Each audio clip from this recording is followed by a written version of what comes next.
पूज्य श्री राधा बाबा की, पूज्य मैया की, अपने प्यारे भैया की, पूज्य दादा की जय, भक्तवत्सल भगवान की जय।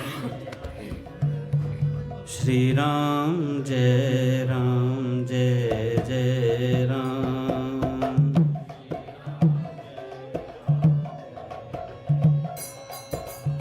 श्री राम जय जय राम।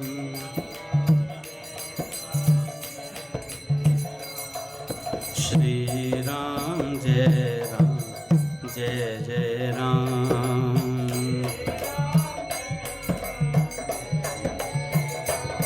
बोले राधा माधव सरकार की जय। हरि बोल। बड़े सौभाग्य का क्षण है कि आज भी हमें सत्संग और कीर्तन का परम लाभ प्राप्त हो रहे हैं।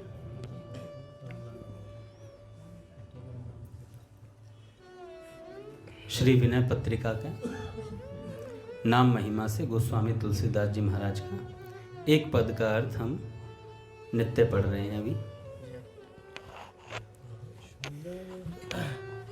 गोस्वामी जी महाराज कहते हैं, राम राम जपु जिये सदा सा अनुराग रे, कली न विराग जोग जाग तप त्याग रे, राम सुमिरत सब विधि ही को राज रे, राम को बिसारी बो निषेध सिर ताज रे, राम नाम महामणि फनी जग जाल रे, मणि लिए फनी जिए व्याकुल विहाल रे, राम नाम काम तरु देत फल चारि रे, कहत पुराण वेद पंडित पुरारी रे, राम नाम प्रेम परमार्थ को सार रे, राम नाम तुलसी को जीवन आधार रे, राम नाम तुलसी को जीवन आधार रे। गोस्वामी जी कहते हैं, हे जीव, सदा अनन्य प्रेम से श्री राम नाम जपा कर इस कलिकाल में राम नाम के सिवा वैराग्य योग यज्ञ तप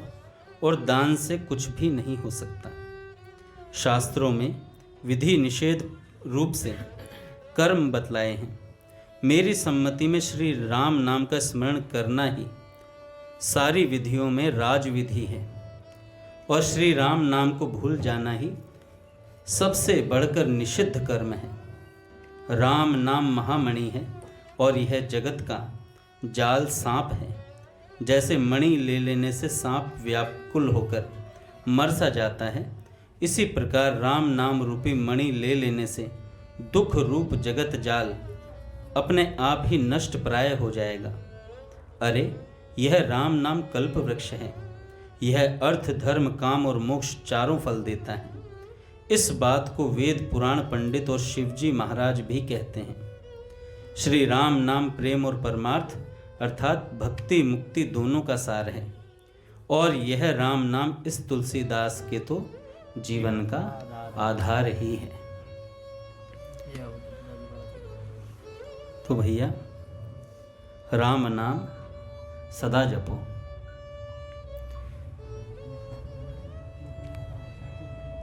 बोलिए राम राम राम राम राम राम राम राम। कितना आसान काम, इससे आसान कुछ नहीं है। किसी को कोई भी मंत्र ना आए तो राम नाम जप सकता है।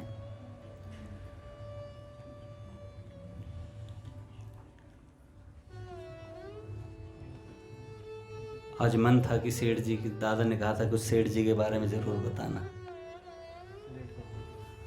पर काफी भक्त और सब भक्त भी नहीं है पूर्ण अभी, फिर भी हमें तो कहना है। ठाकुर जी हैं तो सेठ जी के कुछ प्रसंग सुनेंगे। आज पूज्य नंद बाबा का भी प्राकट्य उत्सव है, गुरु गोविंद सिंह जी का भी प्राकट्य उत्सव। उनके मैंने देखा अभी कई जगह दिए जल रहे थे। अच्छा, दिए आजकल मार्केट में बिक भी रहे हैं क्योंकि 22 जनवरी आ रही है। मैं देख रहा हूँ दिवाली जैसा माहौल हो रहा है, लोग दिए खरीद रहे हैं। तो होनी भी चाहिए महाराज, राम जी आ रहे हैं। अच्छा, एक अलग सा उत्साह भी है मन में। मैंने इस बार दिवाली पे लाइट लगाई थी और मेरे तो वो लड़ी उतरी ही नहीं है दिवाली से। मैंने दिवाली पे लगाई थी तो अभी उतरी ही नहीं।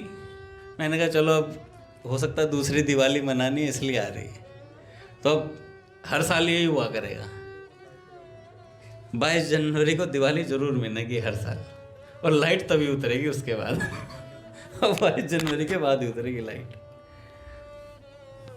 तो भैया राम जी तो सदा से हैं, राम जी कहीं गए थोड़ी थे, वो सर्वकाल में विराजित रहते हैं, भक्तों के हृदय में रहते हैं। मैं तो कोई भी भक्त चरित्र पढ़ता हूँ तो ऐसा लगता है यार क्या बताऊँ, और रामायण देखता हूँ तो मेरा पुराना माथा जाग जाता है। क्योंकि वो सबसे प्रिय प्रसंग है मेरा, जब हनुमान जी को राम जी कहते हैं ना जाने के लिए, तो मुझे बड़ा वो प्रसंग मेरा अतिशय प्रिय प्रसंग है। रामायण हो, रामचरितमानस मोबाइल में देख रहा हूँ और वो प्रसंग ना देखो तो मज़ा नहीं आता। क्योंकि भक्त और भगवान का सदा से मिलन है, था और रहेगा। भगवान का कोई भी चरित्र भक्त के बिना नहीं हो सकता, और भक्त का जीवन भगवान के बिना नहीं हो सकता। आप देख लीजिए, पूरी महाभारत देखेंगे तो वो भक्तमाल है पूरी की पूरी, एक से एक भक्त है महाभारत में भी। रामचरितमानस को उठाइए, उसमें देखिए गोस्वामी जी ने कहीं भरत जी हैं, कहीं लक्ष्मण जी हैं, कहीं शत्रुघ्न जी के बारे में ज़्यादा है, और कहीं निषाद राजगुह के, कहीं केवट आ जाता है, कहीं माता कैकेयी का विवरण है। उनकी भी भक्ति अद्भुत है, ऐसा त्याग कोई नहीं कर सकता। अपने ऊपर बुराई लेकर के पूरी रामचरितमानस करवा देना है? बड़ा मुश्किल होता है महाराज। तो एक से एक भक्त हैं, सब भक्तों के जीवन में भगवान होंगे और भगवान के जीवन में भक्त होंगे। भक्त और भगवान, भक्त भक्ति भगवंत गुरु, चतुर नाम वपु एक।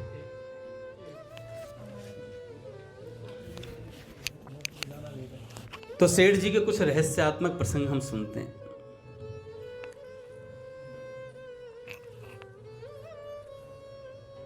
देखो भैया, जय दयाल जी गोविंदका ने मानव मात्र को भगवत प्राप्ति कराने के उद्देश्य से जो कार्य किए, उसे ध्यान में रखते ही वे कौन थे, यह प्रसंग माथे में आ जाता है। जो काम सेठ जी ने किया, उस काम को देखते ही मन में बात आती है, यार ये सेठ जी जैसे महापुरुष थे कौन। एक बार संतों की सभा थी, काका उड़िया बाबा जी महाराज ने कहा, जब सेठ जी संतों के मध्य में पहुंचे ना, तो सेठ जी तो वैश्य थे, उड़िया बाबा महाराज और भी रसिक संत सब बैठे हुए थे, और कोई बात चल रही थी। तो उसके मध्य में जैसे सेठ जी पहुंचे, भैया बड़ा पगड़ बांधते थे, कानों में मुंदरियां थी सेठ जी के, और जब जाते थे तो महाराज अलग ही टौर थी सेठ जी की। तो जैसे सेठ जी प्रवेश किए, तो सेठ जी के प्रवेश करते सारे महापुरुष उठ खड़े हुए। तो सेठ जी ने कहा कि ये शोभा नहीं देता, आप जैसे इतने बड़े महापुरुष और मेरे साधारण से वैश्य के आने से खड़े हो गए, ऐसी बात बोली जैसे। तो उड़िया बाबा सरकार ने कहा कि सेठ जी, हम जानते हैं आपकी क्या महिमा है, आपके आने मात्र से वातावरण में इतनी विचित्रता आ गई है, मैं बता नहीं सकता, ऐसा उड़िया बाबा सरकार ने कहा। तो सेठ जी का एक विलक्षण प्रभाव था। सेठ जी जब चलते थे ना, बहुत ज़्यादा नेत्र नहीं खोलते थे सेठ जी। बाहर भी चलते थे, बाहर कहीं जाते थे तो सेठ जी नेत्र खोल के नहीं चलते थे। एक बंदा साथ रहता था, उनके कंधे पे हाथ रख के, और नेत्र मूंदे रहते थे ज़्यादातर समय, बाहर के दृश्य नहीं देखते थे सेठ जी, क्योंकि सेठ जी को पसंद ही नहीं था कि हर समय भगवान के ध्यान में रहते थे। भगवान के नाम का स्मरण और उनके रूप का ध्यान सेठ जी का मुख्य लक्ष्य था। तो हमेशा दो ही काम करते थे, नाम का स्मरण चलता था उनका, और भैया स्वरूप का ध्यान चलता था निरंतर। एक भक्त को साथ में ले लेते थे किन्हीं को, जैसे रामेश्वर बाबू जी थे, कंधे पे हाथ रखकर चलते थे सेठ जी उनके, जालान जी थे, घनश्याम जी थे, बड़े अलग अलग विलक्षण भक्त हुए। घनश्याम जी तो जब जाने लगे जीवन से, जब उनका अंतिम समय चल रहा था, तो उन्होंने सब परिकरों से कहा, सेठ जी भी थे, तो सबसे कहने लगे कि सेठ को तुम साधारण मत समझना, ये साक्षात नारायण हैं।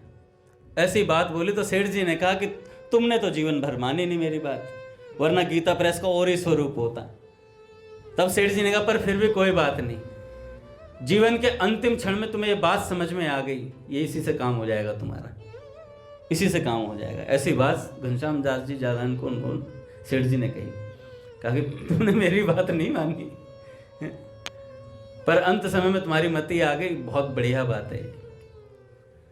तो ऐसे सेठ जी जिन्होंने इतना भगवत प्राप्ति कराने के उद्देश्य से, अच्छा इतना साहित्य कोई नहीं इकट्ठा कर पाया।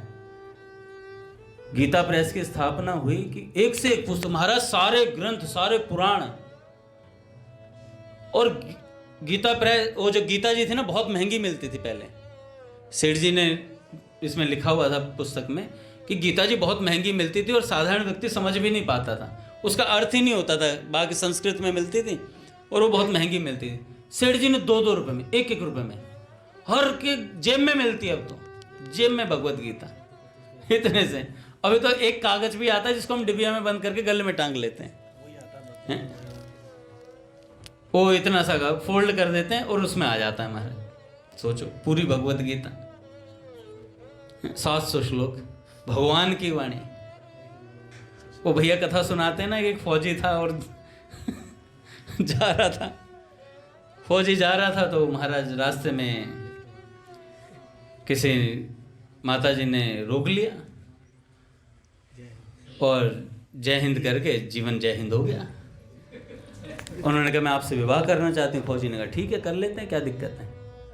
और महाराज राह चलते ऐसे कहा, चलो भाई, विवाह हो गया और विवाह के बाद अपना रहने लगे। एक दिन रात को फौजी लेटा हुआ था, तो जो पत्नी थी उसने कहा कि नहीं, फौजी ने कहा कि तुम जरा लाइट बंद कर दो, लाइट जल रही है। तो वो उठी नहीं, और फौजी ने देखा कि हाथ बढ़ता हुआ जा रहा है, हाथ लंबा हो गया और स्विच तक जाके और वो बंद कर दिया है। ओ भाई, जैसे ही फौजी ने देखा तो कह रहा, यार क्या हो गए, कौन है ये? मैंने भी ब्याह कर लिया, आओ देखा ना, तो पता तो करना चाहिए था। और महाराज वो देखा, उस दिन से फौजी कमजोर होने लगा इस चिंता में कि भाई ये तो कोई प्रेत है। और उसने कह दिया था, ये बात किसी को बताना मत, बताया तो देख लेना तुम, खत्म कर दूंगी। अब फौजी कह रहा, मैं तो वैसे ही खत्म हो जाऊंगा थोड़े दिन में। भूतनी कहाँ से आ गई। और महाराज वो परेशान हो गया, दिन भर दिन कमजोर होता जा रहा, बीमार हो गया बहुत ज्यादा। एक दिन एक वैद्य से दवाई लेने के लिए गया। वैद्य ने पुड़िया उस समय कागज में दिया, आज भी हमारे गांव में कागज में मिलती, और आप जनकपुर में जाओगे तो मलिक भी कागज में ही देता है। तो पुड़िया लेके गया, उसको कागज में लपेट के दिया, और आज पुड़िया जेब में रख के ला रहा है। तो जो प्रेत थी वो आज कह रही, तुम दूर रहो मुझसे। तो फौजी कह रहा, क्या बात हो गई आज, हैं? दूर रहो मुझसे, ये डर रही है लग रहा मुझसे। कह रहा, नहीं नहीं बोल ना, थोड़ी सी जान आई फौजी में। कह रहा, नहीं नहीं थोड़ा दूर से बात करो। कह रहा, फौजी कह रहा, कुछ तो बात है भाई, लगता है ये दवाई में कुछ चूरन है कुछ अच्छी बात है। उन्होंने कहा, नहीं नहीं बताओ क्या बात है। तो महाराज वो काका ऐसे ही था ना, वो चूरण की पर्ची खोली तो उसमें भगवत गीता लिखी हुई थी, भगवत गीता के श्लोक थे। तो भैया वो उसने कहा, अब तो ये हमेशा पास में रहेगी। थोड़े दिनों में भूतनी भाग गई। तो ये भगवत गीता का प्रभाव, अच्छा केवल यही प्रभाव है क्या, भूत भगाने के काम आएगी भगवत गीता? भगवत गीता से भगवत प्राप्ति हो जाती है। सेठ जी ने कहा, एक श्लोक भी अगर जीवन में आ गया तो आपको भगवत प्राप्ति निश्चित है। और 5 श्लोकों का पाठ कर लिया, स्वामी जी ने जो 5 श्लोक दिए हैं उनका पाठ कर लिया तो अच्छा, उस पुस्तक में लिखा हुआ था, स्वामी जी ने कहा गीता जी का जो अध्ययन करता है वो मनुष्य योनि से नीचे नहीं आता, अगले जन्म में उसे मनुष्य योनि ही मिलेगी, ये गारंटी है, अगर जो गीता जी का रोज नित्य पाठ करता है। हम लोग तो करते हैं, अपने जो 21 श्लोक हम करते हैं उसमें भगवत गीता के श्लोक भी हैं, तो मनुष्य तो हम बनेंगे ही, गारंटी है।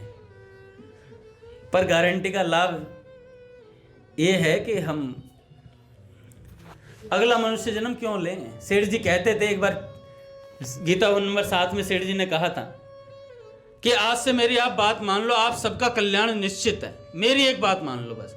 सबने पूछा सेठ जी ऐसी कौन सी बात है जो आपकी एक बात मानने से कल्याण हो जाएगा। सेठ जी ने कहा आज से ही मान लो हमारा अगला जन्म नहीं होगा, खत्म काम, हमारा अगला जन्म नहीं होगा। तो फिर सेठ जी ने कहा एक दिन और कहा 7 नंबर पे सेठ जी ने कि मैं कहता हूं आज से तुम्हारा कल्याण है, तुम्हारी मुक्ति है, सब हो गया तुम्हारा आज से, बस एक काम करो, सदा प्रसन्न रहो। तो किसी ने पूछा सेठ जी सदा प्रसन्न कैसे रहें, तो सेठ जी ने कहा सेठ कह रहा है तुमसे सदा प्रसन्न रहो, सेठ कह रहा है सेठ सदा प्रसन्न रहो, तुम्हारी मुक्ति निश्चित है, भगवान की सदा तुम पर कृपा है। तो किसी ने कहा कि कैसे मान ले कृपा है, कह रहे सेठ कह रहा है ना कृपा है, सेठ का आश्वासन है। सेठ जी ऐसा बोला करते थे महाराज, ऐसी अद्भुत बात थी सेठ जी के अंदर। तो भैया ये प्रसंग सुन के मन में आता है कि भैया सेठ जी कौन थे। सन 1952 में राम निवास जी सर्राफ एक परिकर थे, उनकी छाती में तकलीफ हुई। राम निवास जी को ज्योतिषी ने मार्केश बता रखा था। घर पर उनकी दादी जी बीमार थी। राम निवास जी सेठ जी के पास गए कि मेरे हार्ट की तकलीफ हो गई है। तो घर पर दादी जी भी बीमार हैं, मेरे को ज्योतिषी ने मार्केश बताया है, मुझे घबराहट हो रही है। सेठ जी से बोले वो, मुझे घबराहट हो रही है, मैं घर जाना चाहता हूँ। सेठ जी ने पूछा कि मार्केश में क्या होता है। सेठ जी ने पूछा मार्केश में क्या होता है। तो रामनिवास जी ने कहा कि ज्योतिषी ने बताया है कि शरीर जा सकता है और नहीं भी जा सकता है, जा सकता है और नहीं भी जा सकता है। सेठ जी ने कहा कि आपको ज्योतिषी ने 2 बात कही हैं, किंतु मैं तुमसे एक बात कहता हूं, तुम्हारा शरीर नहीं जाएगा, तुम्हारा शरीर नहीं जाएगा, ये मैं कह रहा हूं। आपने मेरी बात पर ध्यान दिया क्या? राम निवास जी ने कहा कि हाँ सुन ली। सेठ जी ने पुनः कहा कि मेरा भविष्य की बात बोलने का स्वभाव नहीं है, आपकी घबराहट थी इसलिए कह दी। राम निवास जी का शरीर सन 2000 में शांत हुआ जाकर के। पट खोलेंगे महाराज। श्री राम जय जय राम।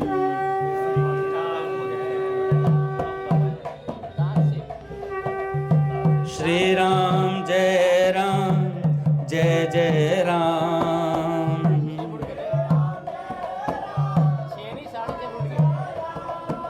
श्री राम जय जय राम। जय जय राम। राम नाम रसिया श्री हनुमान।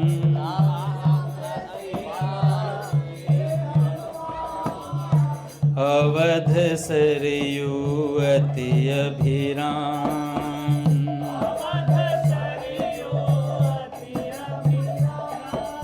जय जय श्यामा जय जय श्याम।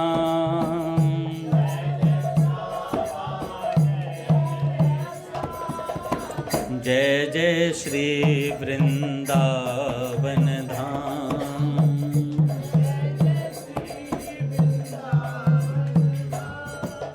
बोलिए राधा माधव सरकार की जय। तो भैया एक बार स्वामी रामसुखदास जी महाराज के सहपाठी एक साधु थे, चिमन राम जी। उनको हलवे का बड़ा शौक था। एक बार वट वृक्ष पर भिक्षा में हलवा मिला। वे खाने लगे तो उन्हें एकदम फीका लगने लगा। अरे यार फीका क्यों लग रहा? तो देखा सेठ जी बगल में बैठे हैं। सेठ जी बगल में बैठे थे। अब मन में आई यार सेठ जी बगल में बैठे इसलिए तो फीका नहीं लग रहा है। तो थोड़ी दूर गए पंक्ति में, तो जितना जितना दूर जाते जा रहे थे उतना उतना मीठा होता जा रहा था हलवा। क्योंकि भैया सेठ जी से सानिध्य के कारण हलवा फीका लग रहा है, क्योंकि स्वाद भोग संत से दूर भागते हैं। स्वाद और भोग संत से दूर भागते हैं। अतः थोड़ी दूर जाकर पाने लगे तो कुछ मीठा लगने लगा। काफी दूर जाने पर तो पूरा स्वाद आ गया हलवे का। एक दिन ऋषिकेश में सायंकाल गंगा जी के तट पर सत्संग हो रहा था। उस सत्संग में भव सागर से कैसे पार हो, इस विषय पर चर्चा चल रही थी। इस विषय पर चर्चा चल रही थी। उसी समय कुछ स्त्रियां आई और बोली कि हमारे साथ के लोग उस पार चले गए हैं गंगा जी के, अब नाव बंद हो गई है, आप हमें उस पार भिजवा दो। सेठ जी ने कहा कि कोई इनके साथ जाकर नाव वाले से मेरा नाम लेकर इन्हें उस पार भिजवा दे। महत्वपूर्ण चर्चा हो रही थी, कोई उठना नहीं चाहता था। सारे इस समय सेठ जी को दिखा रहे थे कि हम सत्संगी हैं। सेठ जी खुद उठे। सेठ जी खुद उठे और उन्हें गंगा पार करने के लिए नाव में बैठाकर पार करवाया और बैठाकर आ गए। कुछ सत्संगी भाइयों ने कहा, इतनी महत्वपूर्ण बात भव सागर पार करने की चल रही थी सेठ जी, आप उन्हें गंगा पार कराने चले गए। सेठ जी ने कहा, मैं तो उन्हें भव सागर ही पार करा के आ रहा हूं। वो सब भव सागर पार हो गए। गीता भवन स्वर्ग आश्रम में पहले कमरे तो मतलब पक्के कमरे कम थे, सारे कच्चे कमरे थे। कोठरियां बनी हुई थी जिसमें सेठ जी सत्संगी भाई बहनों को यथा योग्य ठहराया करते थे। देखो भैया ये सेठ का व्यवस्था है सारी की सारी। गीता भवन जहां जाके हम आराम से भी चित्त हो जाते हैं, वो विलक्षण कमरा है महाराज। सेठ जी का कक्ष, भाई जी का पावन कक्ष, वहां जाते ही ऐसा लगता है कि भगवान स्पर्श कर रहे हैं, भगवान स्पर्श कर रहे हैं। और गीता भवन में प्रवेश करते ही ऐसा लगता है स्वामी जी अगल बगल घूम रहे हैं। सच बता रहा हूं, बहुत अच्छी फीलिंग आती है मुझे तो। गंगा जी का किनारा सेठ जी कहा करते थे, ऐसा दुर्लभ अवसर दोबारा मिलेगा नहीं, क्योंकि साधु संतों और साधकों की कमी होती जा रही है। फिर ऐसा दोबारा मौका मिलेगा नहीं। वट वृक्ष पे जब सत्संग कराते थे सेठ जी कहा करते थे ये बात। तो भैया सब भाई बहनों को यथा योग्य ठहराया करते थे सेठ जी कमरों में। एक दिन रात्रि में अचानक तेज बारिश होने लगी। जिस स्थान में पंडित हरि प्रसाद जी नापासर वाले अपनी मां के साथ ठहरे थे उसमें कुछ ज्यादा ही पानी चू रहा था। उनकी मां थोड़ा खींचकर बोली, ये सेठ भी ना मुंह देखकर टीका करते हैं। मतलब मुंह देखकर टीका करना मतलब चेहरों के हिसाब से कमरे देते हैं। ऐसा कहने में उनका यह आशय रहा होगा कि हम गरीब हैं इसलिए हमें टूटा स्थान दिया सेठ जी ने। इतने में ही सेठ जी हाथ में लालटेन लिए पहुंच गए और बोले, माँ जी आपकी दूसरी जगह व्यवस्था हो गई है, यहाँ काफी पानी गिर रहा है। रात्रि में ही पहुंच गए महाराज, बिना बताए, किसी ने नहीं बताया सेठ जी को, आपकी व्यवस्था दूसरी जगह कर दी है। ऐसे सेठ जी बात सोते नहीं थे, किसी ने सोते देखा नहीं सेठ जी को। 2-2 घंटे की शिफ्ट में सत्संग चलता था, रात्रि में भी, और 4 बजे सुबह नित्य स्तुति में हाजिर। तुरंत के तुरंत सेठ जी वहीं पहुंच जाते थे। एक लड़का अपनी मौसी के साथ जोधपुर से गीता भवन आया। स्वर्ग आश्रम में सेठ जी से मिलने आया। सेठ जी ने कहा कि आप लोग समय रुपया खर्च करके इतनी दूर से हमसे मिलने आए, इसके अलावा आप क्या कर सकते हैं? तुम लोगों को यह मान लेना चाहिए कि तुम लोगों का पुनर्जन्म नहीं होगा। ऐसा उनको बोला। वापस जाने पर लड़के की मौसी उस समय मरी जब लड़का घर से बहुत दूर था। मौसी मर गई, लड़का बहुत दूर था घर से। उसके आने के पहले दाह संस्कार हो चुका था। वापस आते ही लड़का फूट फूट कर रोने लगा। रोते रोते उसे उसकी मौसी दिखलाई दी। दाह संस्कार हो चुका था, उसकी मौसी दिखलाई दी और उससे बोली कि तुम्हें सेठ जी की बात याद नहीं है क्या? भूल गए? तुम्हारे रोने से मेरी मुक्ति में बाधा पहुंच रही है। यह सुनते ही लड़का प्रसन्न मन से मौसी के सब कार्यों में लग गया कि पुनर्जन्म नहीं होगा, मेरा कल्याण हो चुका है। एक पंजाबी कंपाउंडर की नाम जप तथा जयदयाल गोविंदका जी में काफी श्रद्धा थी। एक बार वह काफी बीमार होकर अस्पताल में भर्ती हुआ। उसे यमदूत दिखने लगे। तुरंत सेठ जी को याद किया। सेठ जी आए और अपनी लाठी पटकी और यमदूत भाग गए। हाँ, सेठ जी बोले, घबराओ मत, खूब भजन करो, अभी तेरी उम्र बाकी है। कुछ पूछना हो तो राम सुखदास जी से पूछ लेना। सेठ जी जा चुके थे उस समय शरीर से, तो सेठ जी ने कहा कुछ पूछना हो तो राम सुखदास जी से पूछ लेना। उस समय सेठ जी का शरीर शांत हो चुका था। वह स्वस्थ होकर काफी वर्षों तक भजन में लगा रहा साधक। अच्छा, ये प्रसंग तो मैंने अभी बताया था कि वृंदावन में साधुओं की सभा चल रही थी। उन्हें देखकर सभी लोग खड़े हो गए।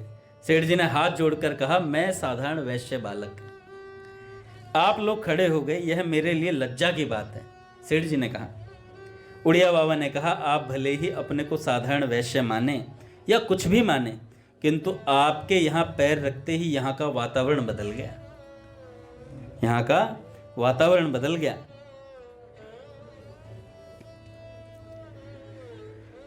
एक सत्संगी भाई स्वर्ग आश्रम में गंगा पार कर रहे थे। नाव का इंजन बीच नदी में फेल हो गया। लंगर भी डाला गया, जैसे पकड़ के लंगर डालते हैं ना, लंगर भी डाला गया, लेकिन वह भी फेल हो गया। नाविक ने कहा, अब तो बचने का कोई उपाय नहीं है, भगवान को याद कीजिए। सत्संगी भाई भगवान को याद करने लगे। उस समय जयदयाल गोविंदका जी का अपने कुछ सत्संगी भाइयों के साथ कमरे में बैठे थे। उनके मुख से अनायास निकलने लगा, बचाओ बचाओ। सेठ जी के मुख से निकलने लगा, बचाओ बचाओ। नाव सकुशल किनारे आ गई महाराज। सत्संगी भाई सकुशल वापस आकर प्रसन्न मन से यह घटना सेठ जी को बतलाने लगे। उन्होंने कहा, मुझे लगा कि किसी ने रस्सा बांधकर नाव किनारे खींच लिए। सेठ जी मुस्कुराने लगे। एक सत्संगी भाई ने देखा कि सेठ जी के हाथ लाल हो रखे थे। बस उसे समझते देर न लगी कि नाव बचाने वाला कौन था। एक दिन गोविंद भवन में सेठ जी से कोई मिलने आया। सुबह कोलकाता में सेठ जी से मिलने आया आदमी एकदम सुबह आ गया। सुबह ही बद्रीदास जी सेठ जी के परिकर थे। उन्होंने दरवाजा खोलते सिर पर हाथ मारा ही। बे यार, क्योंकि जो व्यक्ति था वो चरित्रहीन व्यक्ति था। वो पहुंच गया सेठ जी से मिलने। बद्रीदास जी ने माथे पे हाथ मारा। बे यार, कौन आ गया? सुबह कैसे आदमी का मुंह देख लिया, क्योंकि वह आदमी दुष्चरित्र था, पापी समझा जाता था। जयदयाल जी गोविंदका ने उसे कहा कि तुम मेरे साथ रहते हो। बद्रीदास जी से कहा सेठ जी ने, तुम मेरा संग करते हो, मेरे साथ रहते हो, और तुम्हें अभी तक इतना ज्ञान नहीं कि जो मेरे से मिलने आ गया, क्या अब वह पापी रह गया? जो मुझसे मिलने आ गया, क्या वह पापी रह गया? ऐसे सेठ जी। एक बार सेठ जी प्रवचन कर रहे थे। उस समय एक सज्जन आए। भाई जी उनसे गले लगकर मिले उन सज्जन से। तो उनका नाम था नारायण जी सरावगी। उनके मन में आए कि यार, जैसे भाई जी गले लगे हैं ना मेरे, वैसे सेठ जी लग जाएं तो काम हो जाए मेरा। प्रवचन समाप्त करके सेठ जी आए उनके पास और बोले, क्यों छोरा, गले लगकर मिलने के मन में आ रही है? गले लगकर मिलने के मन में आ रही है। और महाराज सेठ जी ने कहा, आ मिल ले। सेठ जी ने गले से लगा लिया।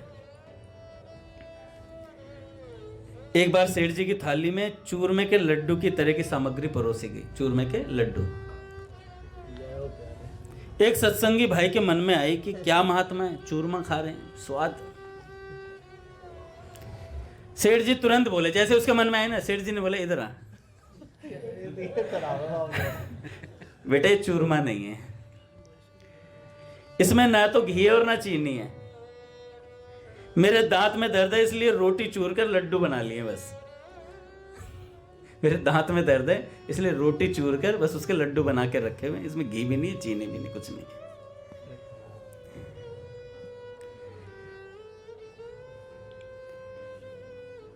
ये तो हम लोगों के साथ भी बहुत होता है। एक घटना है, स्वामी राम सुखदास जी एवं मोहनलाल जी पटवारी सेठ जी के पास जा रहे थे। रास्ते में चर्चा के दौरान कुछ बात समझ में नहीं आ रही थी, सत्संग की कोई बात गुत्थी उलझ गई। तय हुआ कि सेठ जी से चलकर पूछेंगे। जब सेठ जी के पास पहुंचे तो सेठ जी प्रवचन के लिए बैठ चुके थे। प्रवचन में ही सारी समस्या का समाधान हो गया, प्रवचन में ही सारी बात समझा दी गई। तो भैया ऐसे सेठ जी के विलक्षण चमत्कार हैं। सेठ जी की बातें तो खत्म हो ही नहीं सकती। चलिए एक भक्तमाल का चरित्र सुन लेते हैं पहले।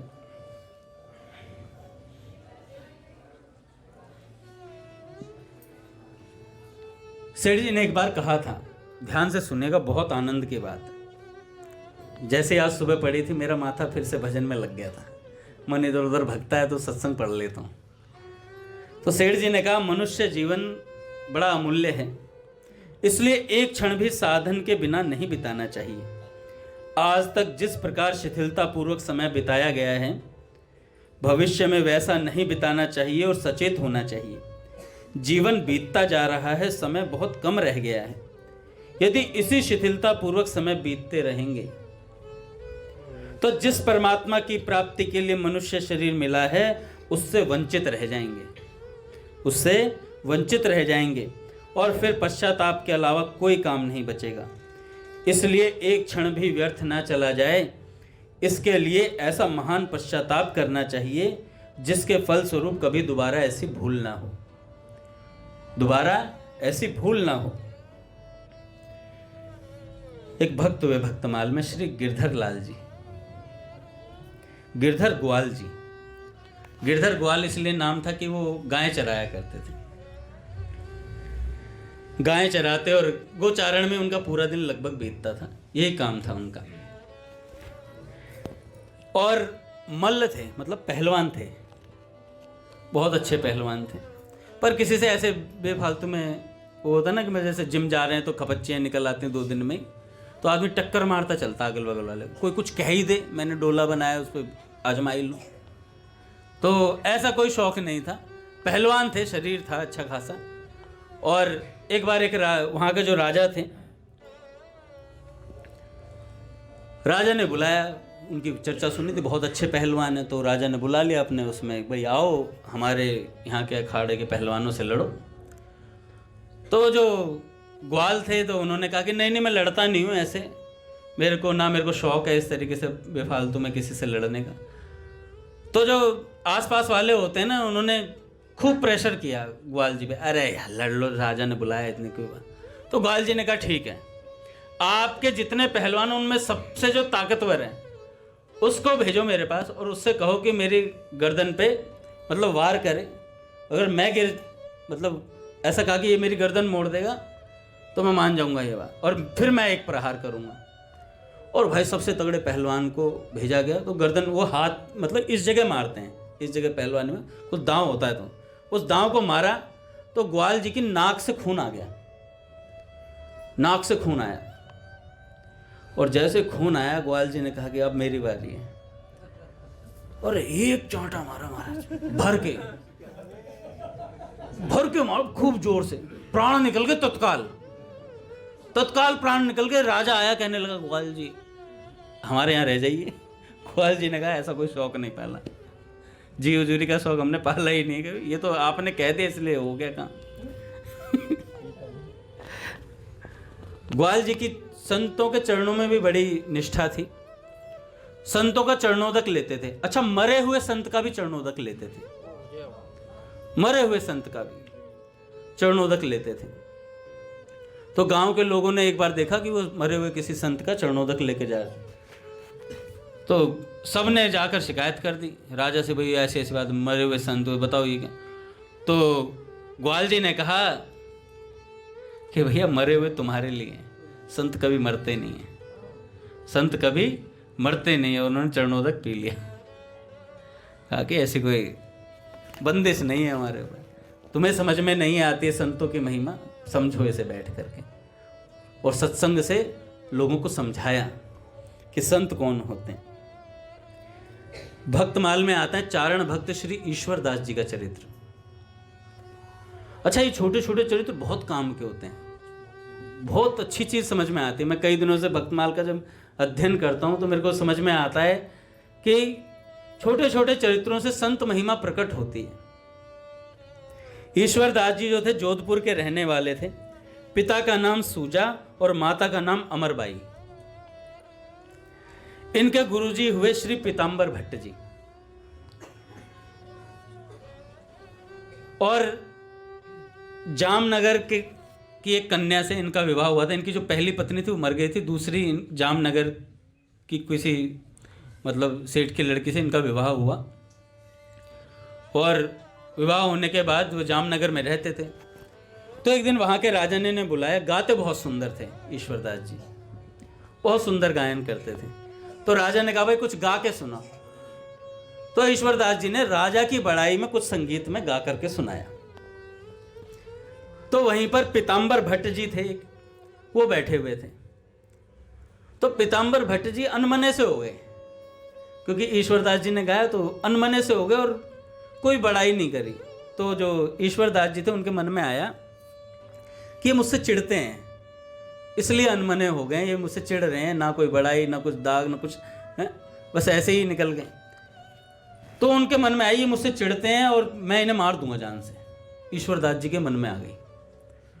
गए महाराज पीताम्बर भट्ट जी के घर में। वो अपने पत्नी से बात कर रहे थे। क्या बात कर रहे थे? अपनी पत्नी से कह रहे थे कि आज मुझे दरबार में बिल्कुल अच्छा नहीं लगा। ईश्वरदास ने इतना सुंदर गाया, इतना सुंदर गाया, पर मेरा मन फिर भी खिन्न है। तो उनकी पत्नी ने कहा कि ऐसा मन खिन्न क्यों है जब इतना सुंदर गाया? तो उन्होंने कहा कि इतनी सुंदर आवाज, इतना बढ़िया गायन एक साधारण से राजा की बड़ाई में, इससे तो प्रभु की प्रभुताई गाई जा सकती थी। प्रभु के बारे में कुछ गाते तो कुछ और ही बात होती। ये बातें ईश्वरदास जी सुन रहे थे। उन्होंने तत्काल जो हथियार लेकर आए थे मारने के लिए फेंक दिया और जाकर के पीताम्बर भट्ट जी के चरणों में गिर गए। कहने लगा कि गुरुदेव, आज से आप हमारे गुरु हो, मैं आपका शिष्य रहूंगा जीवन भर। तो ऐसे ईश्वरदास जी थे, बहुत उच्च कोटि के भक्त हुए। एक बार द्वारिकाधीश जा रहे थे अपने चाचा जी के साथ दर्शन करने के लिए द्वारिकाधीश।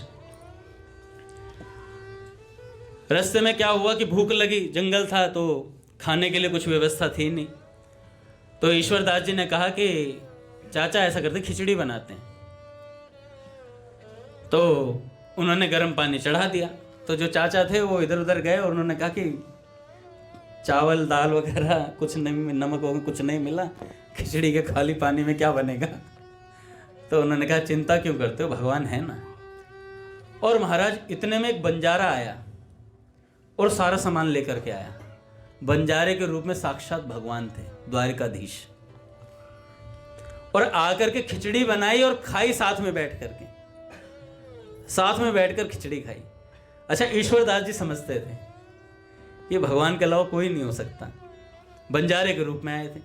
एक बार ऐसे ही हुआ, द्वारिकाधीश दर्शन करने गए और भगवान को पदों से रिझा रहे थे। पद बहुत सुंदर गाते थे ईश्वरदास जी। जब पद गा गा के सुना रहे थे तो व्याकुलता भरा कोई पद सुनाया और मन में आया कि यार द्वारिकाधीश दर्शन दे मुझे किसी तरीके से, भगवान के दर्शन हो जाए तो काम हो जाए मेरा। भैया काफी देर तक पद उच्चारण किए, गाते रहे, भगवान ने दर्शन नहीं दिए। तो व्याकुल होकर समुद्र में कूद गए। व्याकुल हुए और समुद्र में जाकर कूद गए। ना तो कोई बचाने आया, पर जैसे ही भीतर गए समुद्र के तो भगवान की वाणी सुनाई दी।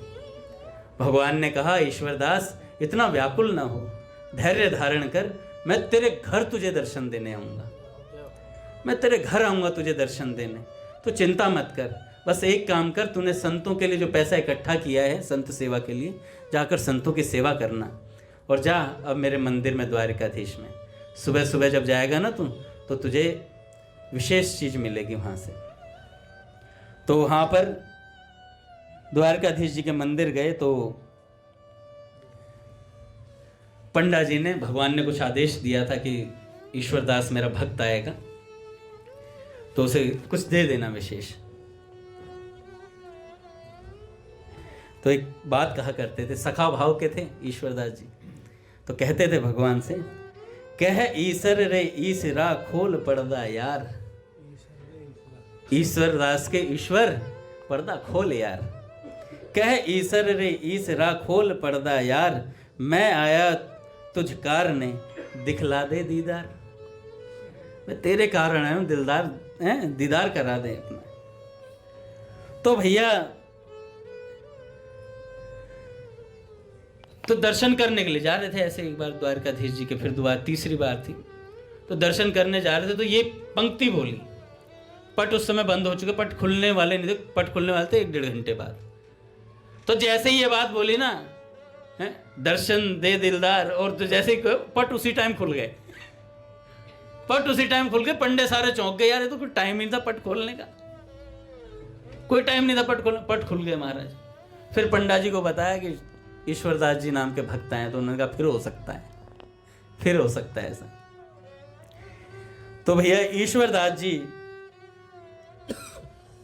बड़े, इनके मित्र थे कर्णदास, और अमरेली के भक्त थे कर्णदास, एक उनसे इनकी मित्रता थी। दोनों सत्संग करते थे आपस में, सत्संग की चर्चाएं किया करते थे, हमेशा कीर्तन करते, सत्संग करते, यही काम था दोनों मित्रों का। क्योंकि भक्त की मैत्री भक्त से ही होती है, और उसके मध्य से भगवान निकल जाए तो अभक्त हो गया, खत्म कहानी। और भक्त की मैत्री भक्त से और उसके बीच में भगवान आ जाए तो वो भक्त है, नहीं तो फिर वही संसारी चर्चा चल रही है, कोई फायदा नहीं है उसका। आज दादा मुझसे कह रहे थे, अच्छा दादा तो गुरुजनों में है, दादा कई बार कहते हैं कि भैया भी कहते हैं यही बातें, मैं कह रहे कि मैं कई देखता हूँ घंटों घंटों लोग हंसी मजाक करते रहते हैं घंटों घंटों, साधन भजन के नाम पे कुछ है नहीं। ये गुरुजन हमें नोटिस करते हैं, वो ऐसे नहीं कहेंगे, हमारे मुंह पे नहीं कहेंगे, कहेंगे बहुत बढ़िया गिरधर हो रहा है, क्या चल रहा है, बहुत आनंद, वो खुद मगन रहेंगे, पर वो नोटिस करते रहते हैं साधक कहाँ खेल रहा है। और वो उस समय बोलते हैं जब वो बहुत ज्यादा, कहते हैं ना बंदर को ढील कितनी दी जाती है, जितनी मदारी की लिमिट में वो आ जाए वापस। तो भैया दोनों मित्र क्या करते थे, कर्णदास और ईश्वरदास जी दोनों सत्संग की चर्चा करते थे, खूब भक्ति करते महाराज। एक दिन निकले, एक भक्त और थे सांगा गौड़ राजपूत, उनके यहाँ ठहरे जा करके। तो जो सांगा थे उन्होंने कहा कि आप प्रसाद पाइए और मैं आपको ना एक कंबल गिफ्ट करना चाहता हूँ।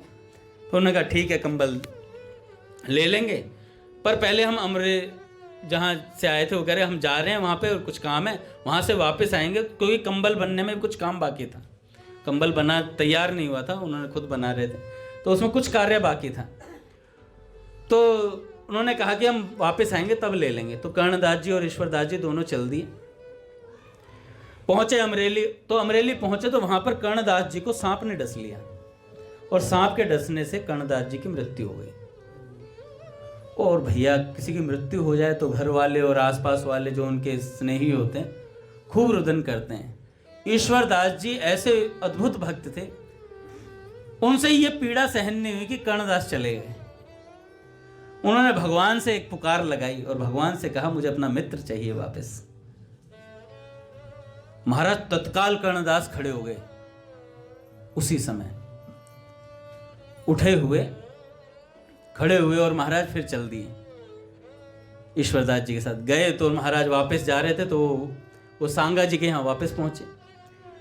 सांगा जी के यहाँ गए क्योंकि वो कंबल उन्होंने कहा था लेना है, तो वापस अपना लेने के लिए गए। तो वहाँ गए तो कर्ण उनके सांगा जी की माता जी मिली।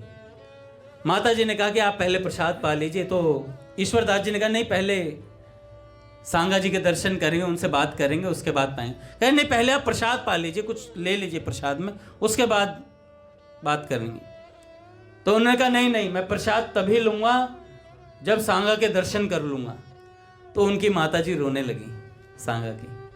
उनकी माता जी ने कहा कि वो तो गायों को लेकर के जल पिलाने के लिए लेकर के गए थे, और जिस नदी में जल पिलाने लेकर के गए थे उस नदी में बाढ़ आई, तो सांगा और पूरा गोवंश एक साथ डूबकर मर गए। तो ईश्वरदास जी के मन में इतनी पीड़ा हुई, कहने लगे ऐसा कैसे हो गया, और प्रभु से फिर कातर भाव से प्रार्थना करी। कहा कि प्रभु मुझे अपना मित्र वापस चाहिए। और भगवान के पदों को गाया। उनके पद बहुत प्रचलित थे, भगवान उनके पदों से बहुत प्रसन्न होते थे जब पद गाते थे। और तत्काल पद गाया और महाराज सांगा अपनी गायों सहित वापस आ गया। सांगा अपनी गायों सहित वापस आ गया। भैया महाराज जी भक्तमाल में लिखा हुआ था नाभाजी ने कि ऐसा ईश्वरत्व देखने में नहीं, लोग उन्हें भगवान मानते थे साक्षात ईश्वरदास जी को, क्योंकि भैया इतनों को जीवित कर देना भगवान ही है फिर तो ऐसे भक्त हुए ईश्वरदास जी महाराज, विलक्षण महाराज। पूज्य भैया आगे महाराज। श्री राम